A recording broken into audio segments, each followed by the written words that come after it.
हमें हमारी साशा बताती है एक बार जब सारी हमारी छुट्टियां खत्म हो गई ना तो मेरी सिस्टर और ब्रदर दोनों बहुत ज्यादा बिजी हो गए क्योंकि ड्यूकल टेरिटरी में इवेंट्स आने वाले थे और समर फेस्टिवल उसके लिए उन्होंने तैयारियां कर दी थी। और इस बार मोम और डैड की जगह मेरे दोनों बहन भाई ये काम संभाल रहे थे। और इसके अलावा मेरे मोम और डैड वो भी बिल्कुल फ्री नहीं थे। और डैड वो तो एक ड्यूक थे ना, उनको तो बहुत ज्यादा काम था। इसके अलावा मोम वो तो एक डचेस थी, उसके अलावा वो एक प्रिंसेस भी थी और ज्यादातर रॉयल फैमिली का काम वही संभालती थी।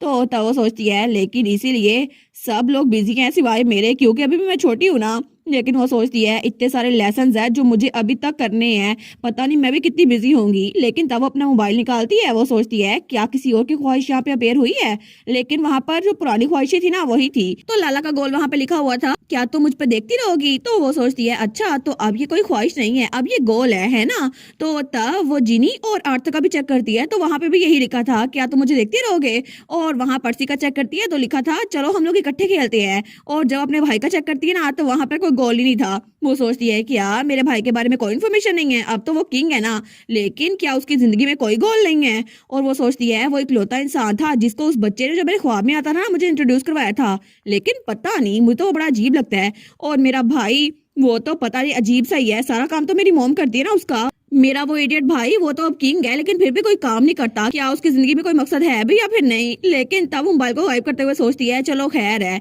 अच्छा हुआ ना अभी तक किसी की ख्वाहिश नहीं आई, लेकिन जो भी आएगी वो पूरी कर दूंगी। वह ये इतना भी बुरा नहीं है, ऐसा लगता है कि मैं अपनी जिंदगी की तरफ बढ़ रही हूँ, मैं भी अभी कुछ दिनों में यहाँ पे कुछ जाहिर हो जाए। तो तब थोड़ी देर बाद मेड उसके पास थी, वो कहती है योर लेडीशिप इस वक्त तो आपको खेलना चाहिए और आप अभी भी काम कर रही हैं। दूसरी कहती है जी जी बिल्कुल, अभी तक तो आपका नैप टाइम हो जाता है। लेकिन हमारी हीरोइन उसके पास तो बहुत सारे लेटर्स पड़े थे जो टेंपल में थे। वो कहती है कोई बात नहीं, मेरे ब्रदर और सिस्टर दोनों बिजी है ना, तो फिर ये काम तो मैं भी कर सकती हूँ।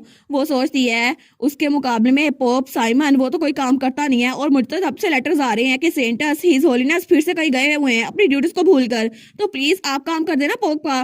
तो तब वो मेड्स कहती हैं सच में आप तो सच में बहुत ज्यादा कंपोज रहती हैं। तो दूसरी मेड कहती है जी जी बिल्कुल, आप तो बिल्कुल बाकी हाई रैंकिंग लोगों से बिल्कुल अलग हैं। तो वो सोचती है लगता है साइमन को मेड्स भी पसंद नहीं करती। तो वो सोचती है मैं अप्रिशिएट करती हूँ ये मुझे कह रही है रेस्ट कर ले, लेकिन फिर भी इतना सारा कुछ काम है मुझे अच्छा नहीं लग रहा उनको इग्नोर करना, और इसीलिए मैं जल्दी से लेटर्स का रिप्लाई देती हूँ और उसके बाद मैं अपना काम करूंगी। तो वो मेरे से कहती है आपको पता है ना मुझे एक ट्रिप के लिए प्रिपेयर करना है। तो वो कहती है एक ट्रिप, लेकिन आप कहाँ पे जा रही हैं, क्या आप फेस्टिवल में जा रही हैं। तो हमारी साशा कहती है नहीं फेस्टिवल में नहीं। वो सोचती है मुझे एक और जगह जाना है जो कि टेंपल बिजनेस से थोड़ा अलग है, क्योंकि वहां पर एक ऐसा इंसान है जिससे मैं कई सालों से नहीं मिली और मुझे उससे मिलना है। और तब वो हमें बताती है मैंने मैजिक टावर जाने के लिए मॉम और डैड से परमिशन ले ली थी और मॉम ने इस बात की इजाजत दी थी क्योंकि मेरे साथ मिकाएल का ग्रैंडफादर भी जा रहा था। तो तब ड्यूक लिवांटेस वो भी मेरे साथ थे और इस तरह उनकी स्टेट में पहुंचने के बाद जो कि हम पोर्टल से पहुंचे थे, हमें 3 दिन लगे वहां जाने में मैजिक टावर में। तो तब ग्रैंडपा उसको नीचे उतरने में हेल्प करता है। तो तब वो कहती है जी ग्रैंडफादर, लेकिन जैसे वो टावर की तरफ देखती है ना वो कहती है ये टावर सिर्फ एक टावर नहीं है, ये तो पूरी बिल्डिंग है।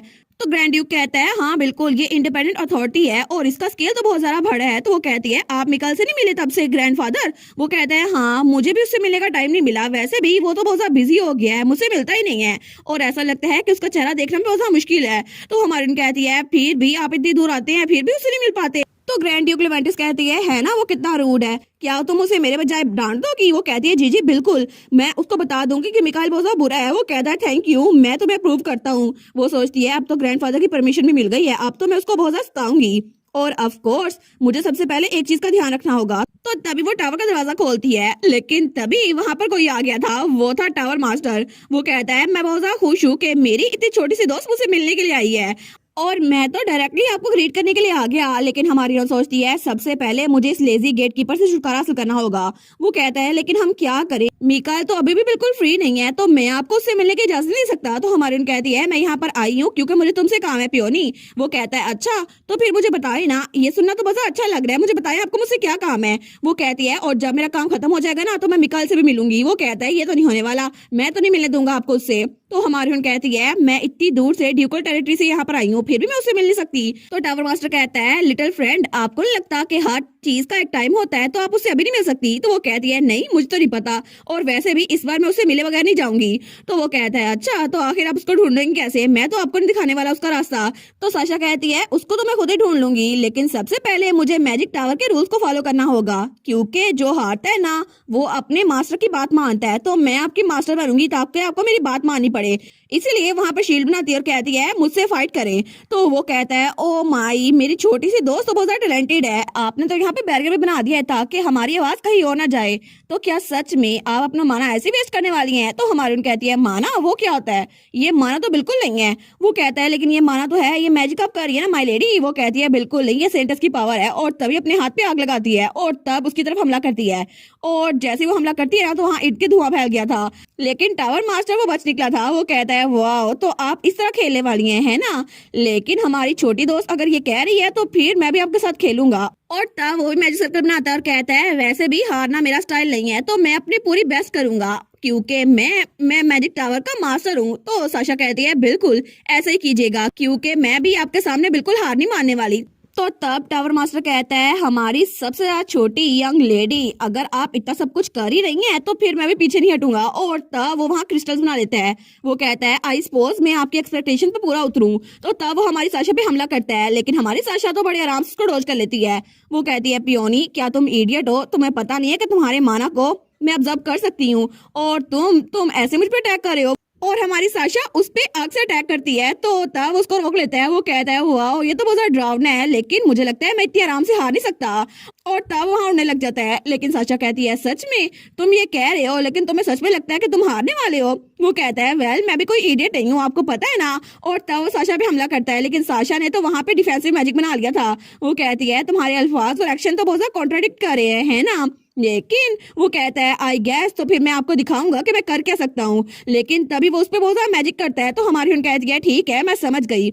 लेकिन तभी वो अपना हथियार भी निकालती है। वो कहती है मुझे लगता है कि मुझे भी तुम पे इजी नहीं जाना चाहिए, वैसे भी तुम्हें ग्रेटफुल होना चाहिए पियोनी, क्योंकि मैं एक पैसिफिस्ट हूँ और मुझे जंग बिल्कुल पसंद नहीं है। और तभी उसने वहाँ बहुत सारी जंजीरें निकाल ली थी। तो ये सारी की सारी जंजीरें टावर मास्टर की तरफ बढ़ रही थी। वो सोचता है आखिर एक पैसिफिस्ट सेंटस ऐसी कैसी हो सकती है जो इतनी टॉप टियर का स्पेल यूज करे, लेकिन चलो अब मैं क्या ही कर सकता हूँ। तो वो राजी हो गया था और उसके इर्द गिर्द वो सारी की सारी जंजीरें बन चुकी थी। और तब थोड़ी देर बाद हमें मैजिक टावर के अंदर का एक रूम दिखा जाता है। तो हमारी साशा वहाँ बैठी थी। वो कहती है तुम हार गए है ना, तो अब तो मेरी बात मानोगे? वो कहता है जी बिल्कुल, मेरे पास कोई चॉइस नहीं है ना। तो आप मुझे बताएं आपको क्या चाहिए? आपको पता है ना मेरे पास जरा माना नहीं है, तो मैं बिल्कुल यूजलेस हूँ। तो वो कहती है अच्छा, लेकिन मुझे लगता है कि तुम ये काम तो कर सकते हो। और तब वो जंजीरों को तोड़ देती है। तो वो कहता है ठीक है, थैंक यू सो मच मुझे आजाद करने के लिए, लेकिन ये कितना अजीब लग रहा था ना कि आपने मुझे माना की जंजीरों से बांधा था। वो सोचती है पाषाण किंगडम, होली स्टेट और मैजिक टावर, तीनों के जो लीडर हैं तीनों के तीनों बेकार हैं, उनका काम बच्चे कर रहे हैं। लेकिन तब वो कहता है अच्छा, तो आप मुझसे क्या बनवाना चाहती है मास्टर? तो वो कहती है तुम इसको बनाओ। और तभी अपने मैजिक से वहां पर कुछ लेकर आती है, और वो था लाइट डिटेक्टर। वो कहता है ये क्या चीज है? तो साशा कहती है ये एक होली रेलिक है। लेकिन टावर मास्टर कहता है आखिर मैं इसका क्या करूं? आखिर इसको मैं कैसे बना सकता हूं? आपको पता है ना मेरे पास सिर्फ माना है। वो कहती है तुम कर सकते हो या पियोनी, क्योंकि तुम मैजिक टावर के मास्टर हो। वो कहता है आप तो जब भी ऐसे बात करती है ना तो बिल्कुल कमांडर की तरह लगती है, अपनी मोम की तरह। वो कहती है थैंक यू तारीफ के लिए। वो कहता है कोई तारीफ नहीं थी। तो हमारी साशा वो डरती है। वो कहती है तुम मेरी मोम की इंसल्ट करने की कोशिश कर रहे हो? वो कहता है नहीं नहीं, आखिर मैं इस पूरी दुनिया के ग्रेटेस्ट इंसान की बेइज्जती कैसे कर सकता हूँ? लेकिन आखिर आप कितने चाहती हैं मैं इसको कितना बनाऊं? 10? वो कहती है बिल्कुल नहीं, 100। वो कहता है क्या 100? वो कहती है बिल्कुल। वो सोचती है लेजी लोग के लिए यही सोल्यूशन है कि इसको ये काम करने दूं ताकि फिर से मेरे पीछे ना आए। लेकिन तब वो बाहर आ गई थी और पीछे से पियोनी बोल जा था प्रिंसेस रहम करे मुझ पर।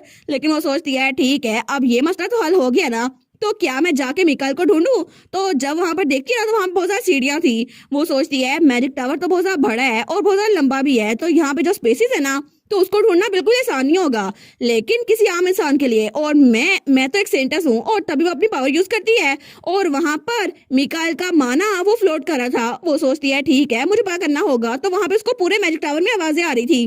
तो वो सोचती है अच्छा बाकी मैजिस भी वो भी बात कर रहे हैं, लेकिन तब वो सोचती है इतने सारे लोग हैं मैं कैसे पहचानूंगी इसको।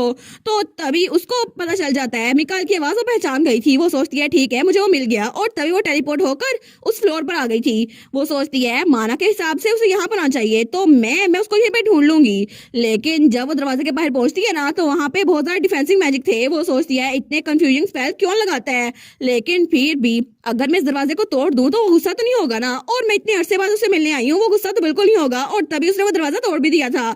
लेकिन जैसे वो दरवाजा टूटता है ना, तो वहां पे कोई खड़ा हुआ था, वो था मिकाइल। वो कहता है मैंने तुम्हें कितनी बार कहा है दरवाजा ना तोड़ा करो, और तुम टावर मास्टर तुम्हें समझ नहीं आता कि ऐसे किसी के कमरे में नहीं घुसना चाहिए। तो वो सोचती है मिकाइल, और तब उसके पास आते हुए कहता है और मैंने तुम्हें कितनी बार बोला है कि यंग लेडी अनास्थासिया का रूप लेकर मेरे पास ना आया करो। वो सोचती है इसे लग रहा है मैं मैजिक टावर मास्टर हूँ, लेकिन वो कहती है ये मैं हूँ अनास्थासिया। वो कहता है बस कर दो, अब मैं बेवकूफ नहीं बनूंगा, तुम्हें समझ नहीं आती। वो सोचती है लगता है मैजिक टावर मास्टर बहुत बार मेरे पेरेंट्स के जरिए उसको प्रैंक कर चुका है, लेकिन तब वो अपनी जेब से कुछ निकालने लगती है। तो मिकाइल कहता है जल्दी करो और अपने मैजिक को रिलीज कर दो और जल्दी से अपने काम पे वापस चल जाओ। वो कहती है सच में, लेकिन तभी उसने वही गिफ्ट निकाला था जो मिकाइल इसको दिया था। वो कहती है हम तो बहुत दिनों बाद मिल रहे हैं और तुम मुझे कह रहे हो कि यहाँ से चली जाऊं। तो मिकाइल कहता है क्या ये, लेकिन तभी वो सोचता है एक मिनट ये तो वही है ना जो मैंने तुम्हें दिया था। तो वो थोड़ा पीछे होता है, ब्लश कर रहा था। वो कहता है लिटिल बेबी क्या सच में ये तुम हो, मुझे लगा ये तो टावर मास्टर है, लेकिन क्या सच में ये तुम ही हो। और तब थोड़ी देर बाद वो लोग वहां पे बैठ चुके थे। तो साशा कहती है क्या हुआ तुम कुछ बोल क्यों नहीं रहे, लेकिन मिकाइल वो बेचारा ब्लश किया जा रहा था, वो कुछ बोल ही नहीं पाता। तो हमारी साशा कहती है क्या तुम्हें पसंद नहीं आया मैं यहाँ पर आई हूँ। वो कहता है नहीं नहीं ऐसी बात नहीं है, मेरा मतलब है कि मैं बस थोड़ा सा अजीब महसूस कर रहा हूँ, तुम इतने अरसे बाद यहाँ पर आई हो ना। वो सोचती है देखो सही आई मैं यहाँ पर हूँ, शर्मा ये रहा है। लेकिन वो कहता है तुम्हें तो ऐसे देखकर मुझे लगता है तुम अभी भी बिल्कुल नहीं बदली, बिल्कुल वैसी ही हो बेबी। वो कहती है क्या मतलब, मैं बहुत ज्यादा बदल गई हूँ, मैं तो लंबी भी हो गई हूँ। वो कहता है फिर भी मुझसे ज्यादा छोटी हो ना। लेकिन वो कहती है मैं तो तुमसे ज्यादा लंबी हो जाऊंगी, और लोरेंटिया वो तो तुम्हारी हाइट की आ भी चुकी है। तो वो कहता है अच्छा मैंने अभी तक लोरेंटिया को देखा नहीं है ना, क्योंकि मैं मैजिक टावर में कैद था, इसी वजह से। वो सोचती है सच में ये तो बस लंबाई हुआ है और कुछ नहीं बदला, बिल्कुल वैसा ही है। तो तब मिकाइल हंसने लग जाता है। वो कहती है अब तुम हंस क्यों रहे हो। वो कहता है सॉरी सॉरी बस ये अनरियल लग रहा है ना, मुझे सच में लगा था कि मैं कई महीनों तक तुमसे मिल नहीं पाऊंगा, या फिर 1 या 2 सालों तक, लेकिन सच में तुम मेरे सामने बैठी हुई हो। और इसके अलावा मैंने बिल्कुल झूठ बोला था जब मैंने कहा था कुछ भी बदला नहीं है, क्योंकि तुम्हें देखकर मुझे साफ साफ पता चल रहा है कि तुम पहले जरा खूबसूरत हो गई हो।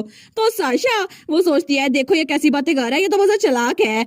लेकिन थोड़ी देर बाद ही वो दोनों बाहर निकल आए थे। तो तब मिकाइल कहता है ग्रैंडपा भी साथ ही आए हैं। वो कहती है हाँ बिल्कुल, उनको टावर मास्टर से कोई काम था ना, तो वो वहां पर गए होंगे। लेकिन तभी दोनों ऑकवर्ड हो गए थे, क्योंकि दोनों का एक कमरे में ना थोड़ा अजीब लग रहा था, तो दोनों ही ऑकवर्ड होकर बाहर आ गए थे। लेकिन वो सोचती है आखिर ये पहले तो ऐसे बातें करता रहता था, अब मुझसे बात ही नहीं कर रहा, ये इतना ऑकवर्ड और शर्मीला कैसे हो गया है, और इसकी वजह से मुझे भी अजीब लग रहा है। मिकाइल कुछ तो बोलो। लेकिन वो सोचती है शायद इसीलिए क्योंकि इतना बड़ा हो गया ना, और मिकाइल तो बिल्कुल ब्रदर डैमियन की तरह है ना, और ये भी 17 साल का है। लेकिन इसको देखकर तो मुझे लगता है ये मेरा चाइल्डहुड फ्रेंड है, लेकिन मैंने इतनी सारी जिंदगियां गुजारी हैं, मेरे सामने तो ये बच्चा ही है फिर भी। तो तब वो सोचती है शायद बच्चे को ज्यादा जल्दी बड़े हो जाते हैं ना, इसी वजह से इसको ऑकवर्ड लग रहा है। तो मिकाइल सोचता है पता नहीं ये क्या सोच रही है। लेकिन तभी वहाँ ग्रैंडपा की आवाज आती है अनास्थासिया एज एक्सपेक्टेड हमारी ग्रैंड डॉटर तो कुछ और ही है। तो तब वहाँ पर देखती है तो ग्रैंडपा भी आ गया था। वो कहता है सच में मेरा ग्रैंडसन उसको बाहर निकाल ही लाई जो इतने अरसे से छुपा हुआ था। तो हमारी अनास्थासिया कहती है ग्रैंडपा क्या आप जल्दी जा रहे हैं। वो कहता है नहीं नहीं मुझे कुछ दिनों तक यहीं पर रुकना होगा। तो क्या तुम यहीं पर रुकोगी या फिर वापस जाओगी। वो कहती है जी जी मैं यहीं पर रुकूंगी। तो तब वो कहता है ठीक है तो मेरे पास ज्यादा टाइम नहीं होगा, तो क्या तुम मेरे ग्रैंडसन के साथ टाइम गुजारना चाहोगी, उसकी कंपनी लेना चाहोगी। वो कहती है अच्छा तो मुझे क्या करना चाहिए। तो मिकाइल कहता है ऐसा ना करो जिस तुम हिचकिचा रही हो, मेरे साथ ही रहो ना। वो कहते हैं ठीक है मैं उसके साथ हैंग आउट कर लूंगी। तो ग्रैंडपा कहता है ठीक है तुम पे ही मैं एतबार कर सकता हूँ मेरी प्यारी ग्रैंड डॉटर। तो मिकाइल अनास्थासिया का हाथ पकड़ता है और कहता है अब आप अपनी बात से वापस नहीं मुड़ सकते ठीक है। तो वो कहता है सच में मैंने तुम्हें एक मौका दिया और तुमने उसका हाथ भी पकड़ लिया, तुम तो बहुत ज्यादा चीकी हो रहे हो। तो मिकाइल कहता है thank you very much grandpa, और दोनों एक दूसरे को घूर के देखे जा रहे थे। तो हमारी अनास्थासिया वो सोचती है कि ये ग्रैंडफादर और ग्रैंडसन की डुओ सच में बहुत ज्यादा अजीब लगती है मुझे। लेकिन तब वो हमें बताती है कि मैंने तो टावर मास्टर को काम दिया हुआ था और उसने वो 100 लाइट डिटेक्टर बनाने थे, इसी वजह से वो बिजी हो गया था। लेकिन ग्रैंडपा भी कुछ दिनों के लिए यहाँ पे रुकने वाले थे, तो इसलिए मेरे पास टाइम था मिकाइल के साथ टाइम गुजार सकूं। और इसी तरह मिकाइल ने कुछ ही दिनों में मुझे पूरा शहर घुमा दिया और तब वो मुझे फ्लावर्स देखने के लिए ले गया था। और उसके बाद हम लोग मार्केट में गए और हमने बहुत ज्यादा इकट्ठा टाइम गुजारा। और एक दिन वो तो उसको सीढ़ियों से ऊपर लेके जा रहा था। वो कहती है आज हम कहाँ पे जा रहे हैं, वो कहता है एक स्पेशल जगह है। वो कहती है स्पेशल, तो मिकाइल कहता है बिल्कुल, मैजिक टावर मास्टर यहाँ पे कभी नहीं आता। वो कहती है लेकिन क्यों, वो कहता है क्योंकि यहाँ पे सीढ़ियाँ चढ़नी पड़ती है ना, और वो टेलीपोर्टेशन मैजिक के बगैर कहीं जाता नहीं है। तो हमारी सोचती है सच में वो तो बिल्कुल लेजी है, उसको तो फिजिकल लेबर करना बिल्कुल भी पसंद नहीं है। लेकिन तभी मिकाइल दरवाजा खोलता है, वो कहता है देखो हम पहुंच गए। लेकिन साशा जब वहां पर देखती है ना, वो कहती है वाओ ये जगह, ये तो मैजिक टावर का टॉप फ्लोर है ना, और वहां पे आसमान बहुत ज्यादा खूबसूरत लग रहा था और ऊपर बिल्कुल कोई गार्डन सा बना हुआ था। वो कहती है वाओ ये तो बहुत ज्यादा खूबसूरत है।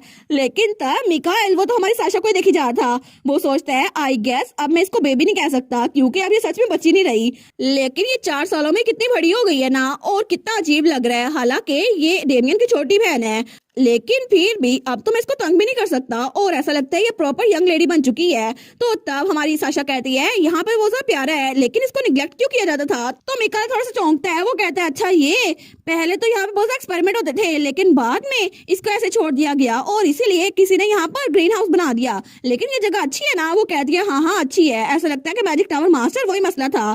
तो मिकाइल कहता है लेकिन लकीली यहाँ पे बहुत सारे ब्यूटीफुल प्लेसेस है जहाँ पर ज्यादा लोग आते नहीं है, तो क्या तुम मेरे साथ चलोगी, मैं तुम्हें दिखाता हूँ। तो वो उसका हाथ पकड़ते हुए कहती है हाँ बिल्कुल। और तब वो उसको कोने पर लेकर आया था। वो कहती है वाओ ये क्लाउड्स तो बिल्कुल ओशन की तरह लग रहे हैं, कितने खूबसूरत है ना। तो वो कहता है सच में तुम्हें डर तो नहीं लग रहा, मैं तुम्हारा हाथ पकड़ने वाला था क्योंकि अगर तुम्हें डर लगेगा तो।